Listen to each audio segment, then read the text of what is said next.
할렐루야. 오늘 제목을 한번 같이 읽어봅니다. 시작. 하나님 나라. 사랑하는 여러분, 오늘 하나님 나라에 관한 말씀을 전할 텐데요. 귀한 말씀의 은혜가 우리 모든 각 심령이에 열매 맺기를 주님의 이름으로 간절히 축복합니다. 오늘 본문에 보니까 사도 바울이 설교를 해요. 어디에서 하냐면 에베소라는 지역에서 설교를 합니다. 자, 거기에서 설교를 할 때 설교의 주제가 뭐냐면 하나님 나라에 대해서 설교를 하고 있습니다. 우리 8절을 한번 보시기 바랍니다. 바울이 회당에 들어가 석 달 동안, 그러니까 3달 동안 담대히 하나님 나라에 관해서 강론하고 권면하는 모습이 나옵니다. 여러분 한번 생각해 보시기 바랍니다. 3달 동안 설교를, 말씀을 전하는데 설교의 제목이, 주제가 계속해서 똑같아요. 하나님 나라에 관해서 전하고 있습니다. 그러니까 설교 주제가 변하지 않아요. 그러니까 오늘 본문을 보니까 사람들 중에 일부가 마음이 굳었대요. 순종하지 않고 비방하기까지 합니다. 자, 그랬더니 그 자리를 떠납니다. 그래서 제자들을 따로 세워서 두란노 서원을 세우게 됩니다. 그러니까 그 유명한 두란노 서원이 오늘 말씀 가운데 이렇게 시작되었구나라는 것을 우리는 알 수가 있습니다. 여러분, 두란노 서원에서 2년 동안 주의 말씀을 가지고 강론하는데요. 또 무슨 설교를 했는가 하고 봤더니 성경을 한 장 넘겨보시면 사도행전 20장에 사도 바울이 에베소를 떠날 때 고별 설교를 하거든요. 거기에서 우리가 내용을 알 수가 있습니다. 자, 20장 25절에 보시면 보라, 내가 여러분 중에 왕래하며 무엇을 전파했대요? 하나님 나라. 따라합시다. 하나님 나라. 하나님 나라를 전파했는데 이제 나는 떠난다는 거죠. 그러니까 2년 동안 두란노 서원에서 석 달 동안, 3개월 동안, 총 2년 3개월 동안 사도 바울이 에베소에서 설교한 말씀은 오직 하나였습니다. 하나님 나라였습니다. 이뿐만이 아니에요. 여러분, 사도행전이 총 28장으로 끝나는데 28장에 보면 사도 바울이 로마라는 지역에 간 이야기로 끝나거든요. 로마에 가서 사도 바울이 또 무엇을 가지고 설교를 하는지 한번 보세요. 하나님 나라에 대해서 설교를 합니다. 자, 28장 23절을 보세요. 바울이 아침부터 저녁까지 강론하며 무엇을 증거하냐면 하나님 나라를 증거합니다. 그러니까 사도 바울, 여러분, 그 사람의 관심사는 오직 하나예요. 뭐죠? 하나님 나라입니다. 그러니까 하나님 나라에 대해서 증거하고 로마라는 지역에 가서도 하나님 나라를 설교합니다. 사도행전 맨 마지막 구절을 한번 보세요. 31절에 우리 같이 한번 읽어봅니다. 시작. 온 이태를 자기 셋집에 머물면서 자기에게 오는 사람을 다 영접하고 하나님의 나라를 전파하며 주 예수 그리스도에 대한 모든 것을 담대하게 거침없이 가르치더라. 아멘. 그러니까 분명합니다. 사도 바울이 설교하고 싶은 주제는 오직 무엇입니까? 하나님 나라라는 거죠. 예수님도 마찬가지라는 것을 아십니까? 예수님의 최고의 관심사 중에 하나가 있는데 하나님 나라였습니다. 그러니까 예수님께서, 우리 주님이 공생의 사역을 처음 시작하시면서 하셨던 최초의 설교가 뭔지 아십니까? 마가복음 1장 15절을 우리 같이 한번 읽어보실래요? 시작. 때가 찼고 하나님의 나라가 가까이 왔으니 회개하고 복음을 믿으라 하시더라. 아멘. 여러분, 이 말씀이 예수님의, 우리 주님의 첫 번째 설교라는 것을 아십니까? 그러니까 예수님의 첫 번째 설교 역시 하나님 나라에 관한 것으로 시작되었어요. 그러니까 우리 예수님께서 가장 많이 하신 설교 주제가 하나님 나라였다라는 거예요. 자, 누가복음 9장 11절에 보시면 무리가 알고 따라왔거늘 예수께서 저희를 영접하사 하나님 나라의 일을 이야기하시며, 그러니까 예수님은 하나님 나라의 일을 많이 이야기하십니다. 여러분, 성경을 우리가 묵상하실 때 예수님께서 비유를 많이 들어서 설명하시는데, 근데 그 비유가 하나님 나라에 관한 것이었습니다. 내가 하나님의 나라를 무엇에 비유할까? 우리 주님이 그렇게 말씀하신 구절을 다 아실 것입니다. 그 말은 내가 어떻게 하면 이 백성에게 하나님 나라에 관하여 쉽게 설명할 수 있을까? 그러니까 우리 주님께서 늘 고민하셨던 것은 하나님의 나라에 대해서 어떻게 하면 전할 수 있을까? 이것이 우리 주님의 고민이었다라는 것. 예수님은 또 우리에게 이렇게 말씀하셨죠. 너희는 먼저 그의 나라와 그의 의를 구하라 라고 말씀하십니다. 누군가가 직접 세어보았답니다. 하나님 나라라고 표현된 부분이 성경에 몇 번 나올까? 사복음서에 무려 80번이 넘게 나온다고 합니다. 하나님 나라, 천국이 나옵니다. 여러분, 예수님의 첫 번째 설교가 하나님 나라라고 말씀드렸잖아요. 그럼 예수님께서 이 땅을 떠나실 때, 승천하실 때 마지막 설교는 무엇일까요? 하나님 나라였습니다. 그가 고난받으신 후에 또한 그들에게 확실한 많은 증거로 친히 살아계심을 나타내사 40일 동안 그들에게 보이시며, 그러니까 예수님이 부활하시고 승천하시기 전에 40일간 이 땅에 머무르시면서 오직 딱 한 가지를 설교하셨는데 하나님 나라에 관한 일을 말씀하셨습니다.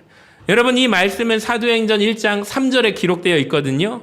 자, 그렇다면 사도행전을 여는 첫 번째 시작은 하나님 나라에 관해서 설교하시는 예수님입니다. 자, 그리고 사도행전 맨 마지막을 보시면 28장의 31절의 모습은 누가 나오냐면 하나님 나라에 관해서 설교하는 사도 바울의 모습이 나옵니다. 그러니까 그림으로 보면은 이와 같습니다. 그러니까 사도행전의 관심사도 뭐예요? 하나님 나라에 대해서 관심을 가지고 전하고 있습니다. 그러니까 사도 바울의 관심, 예수님의 관심, 사도행전의 관심이 오직 하나님 나라라는 것을 우리는 알게 됩니다. 여러분, 그런데 오늘 우리는 어떻습니까? 하나님 나라에 관심이 있으십니까? 우리는 하나님 나라에 별로 관심이 없습니다. 온통 세상 나라에 관심이 있죠. 세상의 정치, 경제에 관심이 많습니다. 내가 좋아하고 지지하는 정당들이 있습니다. 정치 세력에 관심이 많아요. 여러분, 저는 바라기는 오늘 말씀을 듣는 우리 모든 성도님들이 우리의 관심이 세상 나라에서 하나님 나라로 옮겨지기를 간절히 소망합니다. 여러분, 그런데 하나님 나라에 이중적인 성격이 있다는 것을 아셔야 합니다. 자, 도대체 하나님 나라는 무엇일까요? 우리가 개념이 정리가 되는 것이 필요한데 성경에 하나님 나라라고만 안 나오고요. 어느 곳에서는 천국, 어느 곳에서는 하늘나라 나옵니다. 여러분, 다 똑같습니다. 하나님 나라가 천국이고 하늘나라입니다. 근데 이 하나님 나라는요, 천국은 하늘나라는 두 가지의 의미가 있는데 우리가 알고 있는 것은 대부분 한 가지의 의미만 알고 있습니다. 첫 번째로 성경이 말씀하는 천국, 하나님 나라는 어떤 곳인가? 우리가 장차 들어갈 곳입니다. 따라합시다. 우리가 장차 들어갈 곳이다. 여러분, 믿으십니까? 여러분, 우리는 예수 믿으면 천국 간다는 것을 믿으십니까? 요한복음 3장 5절을 보세요. 예수께서 대답하시되 진실로 진실로 내게 이르노니 사람이 물과 성령으로 나지 아니하면 하나님 나라에 들어갈 수 없느니라. 여러분, 그 나라는 분명히 성경에 말씀되어 있죠? 들어가는 나라이다라는 것입니다. 마태복음 5장 20절을 보세요. 내가 너희에게 이르노니 너희 의가 서기관과 바리새인보다 더 낫지 못하면 결단코 천국에 들어가지 못하리라. 여러분, 그 나라 역시 들어가는 나라가 맞습니다. 마태복음 7장 21절을 보세요. 나더러 주여 주여 하는 자마다 다 천국에 들어갈 것이 아니요 다만 하늘에 계신 내 아버지의 뜻대로 행하는 자라야 들어가리라. 여러분, 누가복음 18장 17절입니다. 내가 진실로 너희에게 이르노니 누구든지 하나님 나라를 어린아이와 같이 받들지 아니하는 자는 결단코 들어가지 못하리라. 성경은 분명합니다. 여러분, 누구든지, 여러분, 예수님은 우리가 들어갈 하나님 나라, 천국에 대해서 말씀하고 계십니다. 사랑하는 여러분, 저와 여러분에게 이 천국 소망이 임하기를 주님의 이름으로 간절히 축원합니다. 자, 그런데 예수님께서는요, 들어갈 하나님 나라, 그 말씀만 하지 않았다라는 것이 포인트입니다. 자, 예수님은 이 땅에 임하는 하나님 나라에 관해서도 말씀하셨어요. 우리 한번 따라해 볼까요? 이 땅에 임하는 하나님 나라. 여러분, 이걸 잘 기억하셔야 돼요. 우리가 소망하는 하나님 나라라고 생각한다면 우리는 항상 이렇게 생각해요. 우리가 죽은 뒤에 가는 천국. 근데 예수님께서는 우리가 살아있는 동안 이 땅에 임하는 하나님 나라에 대해서도 말씀하셨습니다. 자, 마태복음 4장 17절을 우리 같이 읽어볼까요? 시작. 이때부터 예수께서 비로소 전파하여 이르시되 회개하라 천국이 가까이 왔느니라 하시니라. 아멘. 굉장히 놀라운 말씀입니다. 죽은 뒤에 우리가 갈 천국을 분명히 말씀하셨지만 예수님은 또 뭐라고 말씀하셨냐면 그 천국이 우리에게 가까이 온다고도 말씀하셨습니다. 누가복음 10장 9절을 보시면 거기 있는 병자들을 고치고 또 말씀하시기를 하나님의 나라가 너희에게 가까이 왔다라고 말씀하십니다. 여러분, 우리가 생각할 때 항상 하나님의 나라는 우리가 직접 가는 나라라고 생각을 했어요. 그런데 예수님께서 말씀하시는 하나님 나라는 오는 나라도 있다라고 분명하게 말씀하고 계시네요. 찬송가 438장에 많이들 좋아하시죠? 내 영혼이 은총 입어. 이 가사 한번 읽어볼까요? 2절을 시작. 주의 얼굴 뵙기 전에 멀리 뵈던 하늘나라 내 맘속에 이루어지니 날로 가깝도다. 아멘. 이 구절이, 이 가사가 잘 설명하고 있습니다. 여러분, 주의 얼굴 뵙기 전에 멀리 뵈던 하늘나라, 그 나라는 반드시 우리가 갈 나라입니다. 근데 그 나라가 먼저 어디에? 내 마음속에 이루어지니 날로 가깝도다. 아멘. 여러분, 내 마음속에 하나님의 나라가 먼저 임한다라는 거죠. 자, 예수님이 가르쳐 주신 기도가 주기도문이잖아요. 그 내용 중에 무엇이 있습니까? 하나님의 나라가 이 땅 위에 임하기를 원한다라는 거죠. 나라가 임하옵시며. 그러니까 주님께서 우리에게 기도하기를 내가 그 나라를 가기를 원합니다가 아닙니다. 그 나라도 가지만 우리가 역시 기도해야 할 또 하나의 기도의 제목이 있는데 나라가 임하기를, 그 나라가 임하기를 하나님이 원하신다라는 거죠. 여러분, 그렇다면 우리의 모두 관심사가 좀 바뀌어야 할 줄로 믿습니다. 그러니까 죽은 다음에 가는 천국은 우리가 여전히 사모해야 합니다. 근데 이제는 가는 나라만이 아니라 그 나라가 오는 나라, 그 나라가 오기도 하는구나, 이 땅에 임하는 하나님의 나라가 있구나. 여러분, 이 나라를 우리가 사모하기를 원합니다. 근데 하나님의 나라는 도대체 어떻게 임하게 될까요? 우리의 생각과 완전히 다르게 임한다는 것을 아셔야 합니다. 자, 누가복음 17장에 보면 예수님께서 항상 말씀만 하시며 하나님 나라에 관해서 설교하시니까 어느 날 주님께 바리새인들이 찾아오죠. 예수님께 질문합니다. 예수님, 도대체 하나님 나라는 어느 때 임하는 나라인가요? 라고 질문을 합니다. 그 나라는 도대체 언제 임합니까? 예수님이 대답하시기를 하나님의 나라는 뭐래요? 볼 수 있게 임하는 나라가 아니다 라고 말씀하셔요. 그 나라가 임하기는 하는데 우리의 눈에 보이는 나라는 아니라는 거예요. 여기 있다 저기 있다 말 못한다라는 거예요. 우리 아이들이 이제 조금 세계 지도에 관심을 가지니까요, 제가 지구본을 좀 큰 걸 하나 사줬더니 막 돌리면서 여기는 아시아, 여기는 아메리카, 나라 이름들을 막 이렇게 하더라고요.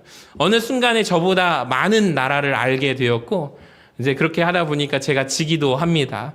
그러니까 지도에 있는 나라, 아빠 여기에 이 나라가 있지? 라고 물어보는데 여기에 우리나라가 여기에 있어 라고 말을 했는데, 여러분, 이런 개념이 아니라는 거예요. 이렇게 말할 수 있는 나라가 아니라는 거예요. 하나님의 나라가 임하기는 임하는데 어디에 임하는가? 우리 따라해 볼까요? 내 안에 임합니다. 시작. 내 안에 임합니다. 너희 속에 임하는 나라라는 거예요. 여러분, 이걸 잘 이해하셔야 돼요. 이게 굉장히 어려우면서도 중요한 개념입니다. 제가 한번 쉽게 설명을 드릴게요. 한 나라, 한 국가가 이루어지는 세 가지의 요소가 있습니다. 첫 번째는 영토가 있어야 되고, 국민이 있어야 되고, 주권이 있어야 합니다. 그러니까 땅이 있어야 합니다. 주권과 국민이 있어야 나라를 구성하는 세 가지의 요소가 됩니다. 근데 하나님의 나라는 좀 달라요. 하나님의 나라는 영토가 이 세상에 없어요. 영토가 어디에 있습니다? 하늘에 있어요. 하늘나라에 있어요. 그러니까 빌립보서의 말씀에 보면은 우리의 시민권은 어디에 있대요? 하늘에 있는지라 말씀합니다. 그러니까 하나님의 나라는 두 가지로 이루어져 있는데 국민과 주권으로 이루어져 있다라는 거예요.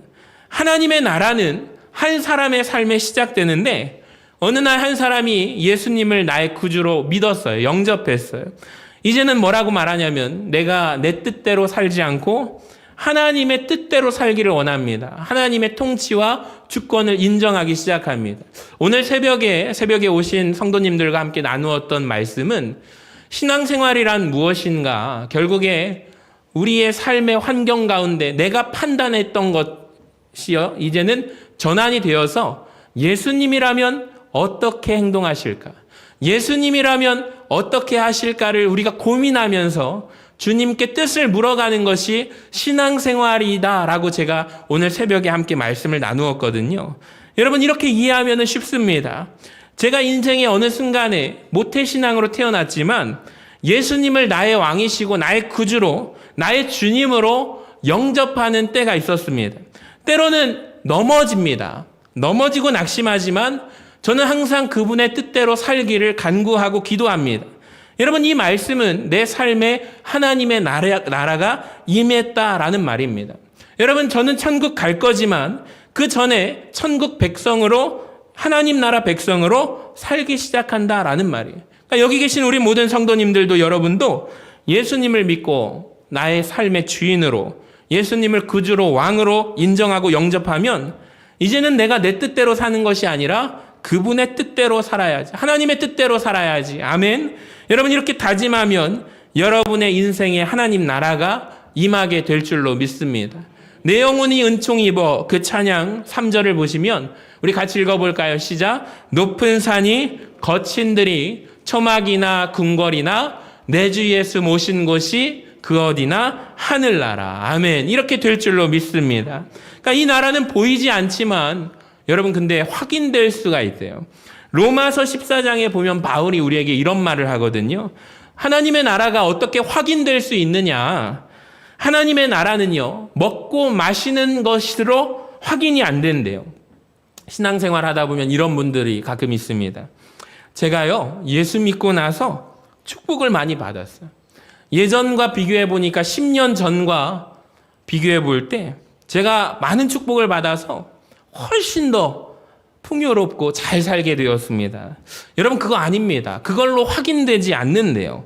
안 그럴 수도 있어요. 다시 말씀을 한번 보여주시면 사도 바울이 하나님 나라가 내 안에 임하게 되었는지 세 가지의 기준이 있는데, 우리 동그라미 한번 1, 2, 3을 같이 읽어봐요. 시작. 의와 평강과 희락이라. 다시 한번 시작. 의와 평강과 희락이라. 여러분, 이 세 가지로만 확인이 되어진다라는 거예요.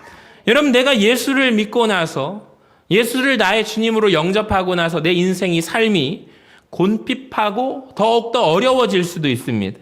근데 여러분, 하나님 나라는 무엇으로 확인되느냐? 이 세 가지예요.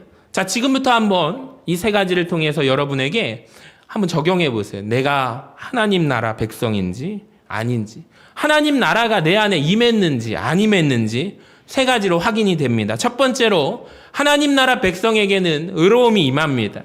여러분, 우리가 생각하는 의로움이 무엇입니까?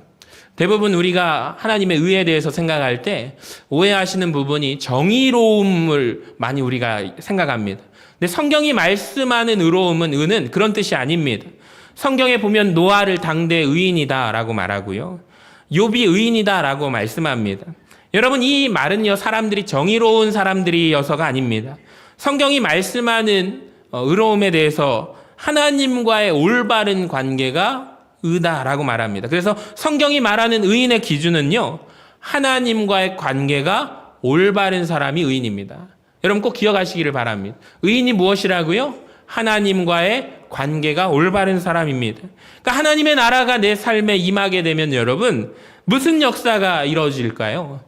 우리가 하나님과 함께 에덴 동산에서 지내다가 아담과 하와가 범죄함으로 말미암아 하나님과의 관계가 끊어졌습니다. 죄가 들어옴으로 분리가 되고 훼손되었습니다. 그런데 하나님 나라의 백성은 이제 하나님과의 올바른 관계를 맺게 됨을 믿으시기를 바랍니다. 자, 이제 예수 그리스도로 말미암아 의로움을 입었다라는 거예요. 로마서 말씀 3장을 보여주시기를 바랍니다. 이 말씀을 보시면 내가 선행을 해서, 어떠한 선행을 해서가 아니라 예수님을 믿으면 모든 자에게 무엇이 미치냐면 하나님의 의가 임한다라는 것. 그래서 그리스도 예수 안에 있는 성령으로 말미암아 하나님의 은혜로 우리는 의롭게 되었다라는 것이죠. 하나님과의 올바른 관계를 맺게 되었음을 기억하시기를 바랍니다. 한자로 오를 의라는 단어가 있습니다. 한번 보여주시면 이 한자가 성경적인 진리를 담고 있다는 것을 아십니까? 이 한문을 파자 하면요, 오를 의가 양양자 위에 양양자와 나자로 되어 있습니다. 그러니까 너무 신기하게 내가 혼자 있으면 의롭지 않은데 내 위에 뭐가 있으면요, 어린 양이 있으면, 어린 양 예수가 있으면 오를 의입니다. 그러니까 굉장히 성경적인 의미를 담고 있지 않습니까? 여러분, 우리는 스스로 의로워질 수 없습니다. 내 위에 어린 양 예수가 계실 때 그의 피로 우리가 의롭게 됨을 믿으시기를 바랍니다. 그렇기 때문에 우리 안에 하나님의 나라가 임하게 되면, 자, 그 다음부터 무슨 변화가 일어나게 되는가? 이제 하나님과의 올바른 관계를 맺기 시작해요. 그러니까 하나님과 인간 사이에, 사람 사이에, 우리 사이에 여러분 올바른 관계의 핵심이 무엇이냐면, 따라합시다. 예배. 다시 한번 예배. 그러니까 하나님 나라 백성은요, 반드시 하나님을 예배하는 존재입니다. 예배하게 되어 있습니다. 그러니까 우리가 예배를 만약에 못 드리잖아요. 우리 너무 괴롭습니다. 죽을 것 같습니다. 왜냐하면 우리의 관계가 하나님과의 올바른 의로운 관계가 되었기 때문에 하나님 나라의 백성은 예배자이기 때문입니다. 혹시 내가 예배를 몇 주 안 드려도 난 아무렇지도 않아요. 그렇다는 것은, 그 증거는 무엇이냐면 나는 하나님 나라의 백성이 아니라는 증거예요. 점검하시기를 바랍니다. 자, 두 번째로 하나님 나라 백성에게는 무엇이 있는가? 따라합시다. 평강이 있다. 평강은 히브리어로 따라해볼까요? 샬롬. 샬롬입니다. 그러니까 히브리 사람들이 항상 인사할 때 샬롬하고 인사를 해요. 평화라는, 평강이라는 뜻인데 왜 이렇게 인사하냐면 이 세상에는 평화가 없기 때문입니다. 하나님과의 관계가 깨지면서 평강이 깨졌습니다. 근데 하나님 나라의 백성에게 하나님과의 올바른 관계가 서게 된 우리에게는 세상은 알 수 없는, 세상이 줄 수 없는 평화가 우리에게 임합니다. 그게 예수의 평강입니다. 때로는 우리가 불안할 수 있죠. 우리가 염려할 수 있죠. 근심할 수 있죠. 근데 아무것도 염려하지 말고 기도와 간구로 감사함으로 하나님 앞에 아뢰할 때 모든 지각에 뛰어나신 하나님의 평강이 그리스도 예수 안에서 우리의 마음과 생각을 지켜주실 줄로 믿습니다. 그러니까 하나님 나라 백성은 궁극적인 평강이 있다라는 것. 여러분, 정말입니다. 세상 사람들은 도무지 이해할 수 없는 기쁨과 평강이 우리 안에 있다라는 것을 기억하시기를 바랍니다. 세 번째, 하나님 나라의 백성을 가르는 기준이 무엇이냐면 희락이 있다라는, 기쁨이 있다라는 것입니다. 여러분, 만약에 내 입술에 기쁨이 없고 불평과 원망과 비난이 가득하다면 나는 하나님 나라 백성이 아니라는 거죠. 하나님 나라의 백성은 혹 내 인생이 어려워도 예전보다 더 어려울 수 있지만 그럼에도 불구하고 내 안에 기쁨이 있습니다. 내가 하나님 나라의 백성인지 아닌지 여러분 이 세 가지를 통해서 점검해 보시기를 바랍니다. 여러분, 한 가지 말씀드리면 꼭 기억해야 할 것이, 한 곳에 두 나라가 통치할 수 있습니까? 없습니까? 없습니다. 한 곳에 두 나라가 공존할 수가 없어요. 하나님 나라도 같은 원리거든요. 그러니까 우리는 원래 내 나라가 있습니다. 내가 내 마음대로 행하는, 내가 왕이 되는 나의 나라가 여러분 가운데 있습니다. 내가 주인이죠. 내 소욕이 원하는 대로 내 뜻대로 살아가죠. 이것이 바로 나의 나라, 내 나라입니다. 근데 하나님 나라가 내 안에 임하게 되면 왕이신 하나님이 임하신 거잖아요. 그러면 여러분 반드시 기억하세요. 나라와 나라 사이에 전쟁이 일어나게 됩니다. 내 나라 사이와 하나님 나라의 전쟁이 일어나게 됩니다. 아까 전에 그림 한번 보여주시면, 그러니까 제가 그림을 이렇게 만들다 보니까 꼭 우리가 아는 계란 후라이 모양이 돼버렸어요. 그러니까 하나님 나라가요, 여러분 우리를 통치하는 모습이, 한편으로 다른 그림을 또 찾아볼까 이렇게 만들어볼까 하다가 오히려 계란 후라이로 생각하면 쉬울 것 같아서, 여러분 하나님 나라가 우리를 통치하면요, 바르게 가는 방향이 무엇이냐면 내 나라가 점점 커지는 게 아니에요. 노른자가 작아지는 것입니다. 흰자에 완전히 뒤덮이는 거죠. 여러분, 그러니까 내 나라가 계속해서 무너지고 하나님 나라 앞에 굴복하는 것이 믿음 생활, 신앙 생활이 되어야 할 줄로 믿습니다. 사도 바울이 놀라운 고백을 하죠. 뭐라고 고백해요? 나는 날마다 죽노라. 따라합시다. 나는 날마다 죽노라. 여러분, 이것이 우리 모두의 고백이 되기를 원합니다. 이게 신앙생활이거든요. 내 나라는 갈수록 축소되는 거예요. 내 뜻이 아니라 하나님의 뜻대로 살아가겠다는 거죠. 이게 하나님 나라 백성이거든요. 제가 기도하고 우리 성도님들에게 무언가 봉사를 좀 헌신을 요청할 때, 네, 어떤 분은요, 뭐라고 말씀하시면, 목사님 그거 아닌 것 같아요. 목사님 그거 아닌 것 같아요. 그렇게 말씀하시는 분이 있어요. 왜 그래요? 이해합니다. 존중합니다. 내 나라가 살아있기 때문이에요. 내 나라가 내가 여전히 왕이 되어 있기 때문이에요. 그러니까 아무리 부탁을 해도, 하나님이 부탁해도 내 나라가 더 큰 거예요. 여러분, 그런 분들이 있다면 오늘 말씀을 통해서, 계란 후라이, 노른자가 죽어야지, 내 나라가 무너져야지, 내 나라가 깨져야지, 하나님 나라가 더 흥왕해야지, 여러분 꼭 기억하시기를 바랍니다. 그러니까 신앙생활에서 제일 중요한 게 뭐냐면, 따라합시다. 말씀 듣는 시간. 여러분, 이걸 꼭 기억하셔야 돼요. 말씀 듣는 시간이 왜 중요한지 아세요? 말씀 듣는 시간을 우리 목사님이 설교 말씀을 참 열심히 준비하셔. 그러니까 교회마다 이렇게 목사님 자랑하고 목사님에 대해서 설교가 너무 풍성하셔, 이렇게 자랑하는 이런 차원의 문제가 아니라, 여러분, 말씀 듣는 시간이 왜 중요한지 한번 기억하세요. 하나님 나라의 통치자가 누구라고 했어요? 하나님이시죠. 하나님께서 선포하시는 거예요. 주의 사자를 통하여 나의 나라는, 하나님의 나라는 이렇게 통치할 것이다 라고 선포하시는 시간이에요.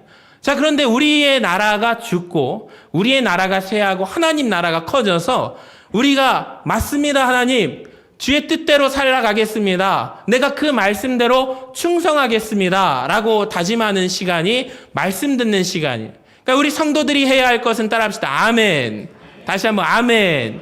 아멘이라는 뜻이 주님 맞습니다, 내가 동의합니다, 하나님의 말씀대로 내가 살아가겠습니다, 다짐하는 시간이 말씀하는 시간이에요. 내가 굴복하겠습니다, 충성하겠습니다. 여러분, 독일에서 히틀러라는 사람을 아실 겁니다.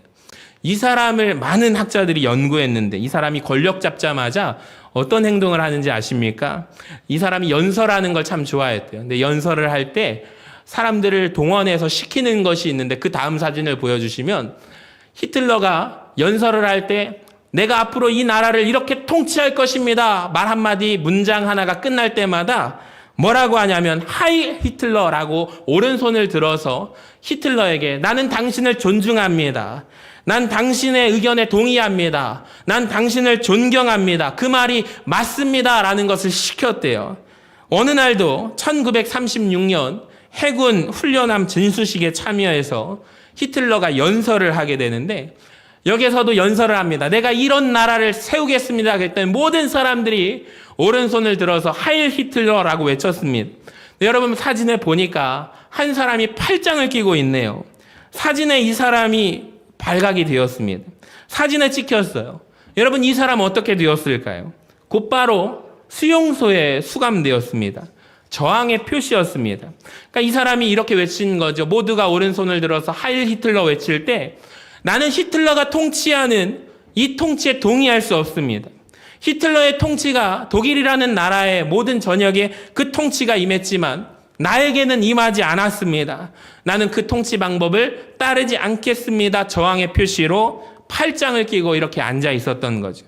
멋진 행동입니다. 히틀러는 악한 존재였기 때문에 이런 악의 통치에 저항해야 합니다.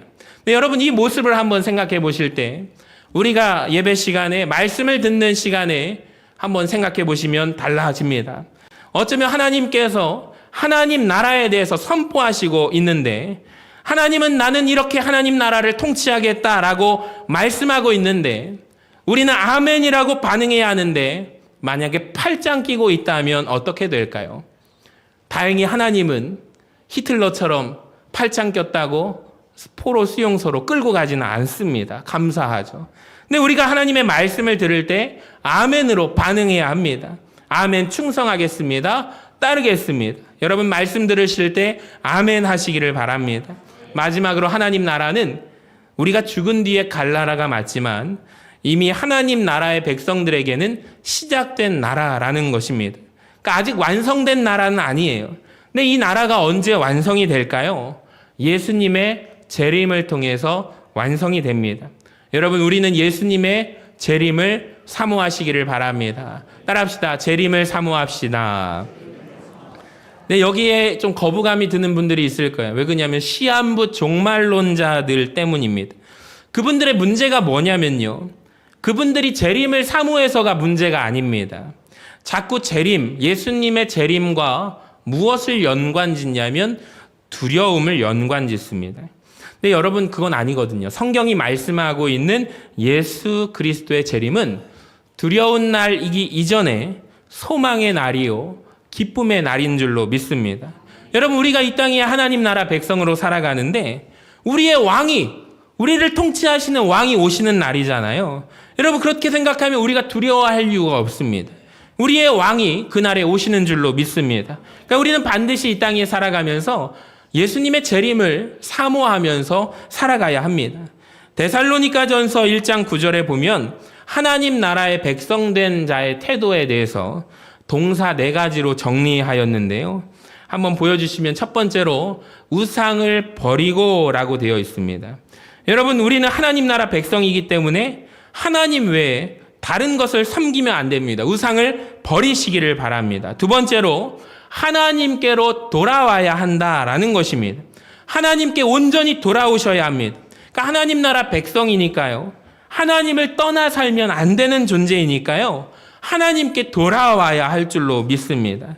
세 번째로 여러분 하나님 나라의 백성이기 때문에 우리는 하나님을 섬겨야 할 줄로 믿습니다. 그러니까 여러분 신앙생활은 다른 말로 바꾼다면 섬김의 생활이라고 생각합니다. 하나님을 섬겨야 합니다. 그러니까 예배만 드리시고 가지 마시고 몸으로 섬기시기를 주님의 이름으로 간절히 축원합니다. 네 번째로 여러분 기다려야 합니다. 무엇을 기다리는가? 그 아들이 하늘로부터 강림하실 것을 기다려야 합니다. 이것이 바로 하나님 나라 백성의 삶인 줄로 믿습니다. 사랑하는 여러분, 말씀을 마칩니다. 사도 바울의 관심이 뭐라고요? 따라합시다. 하나님 나라. 예수님의 관심이 뭐라고요? 하나님 나라. 사도행전의 관심이 뭐라고요? 하나님 나라. 여러분 그렇다면 우리의 관심은 무엇이어야겠습니까? 하나님 나라입니다. 사랑하는 여러분, 하나님 나라를 사모하며 나아가는 우리 모두가 되시기를 주님의 이름으로 간절히 축원합니다.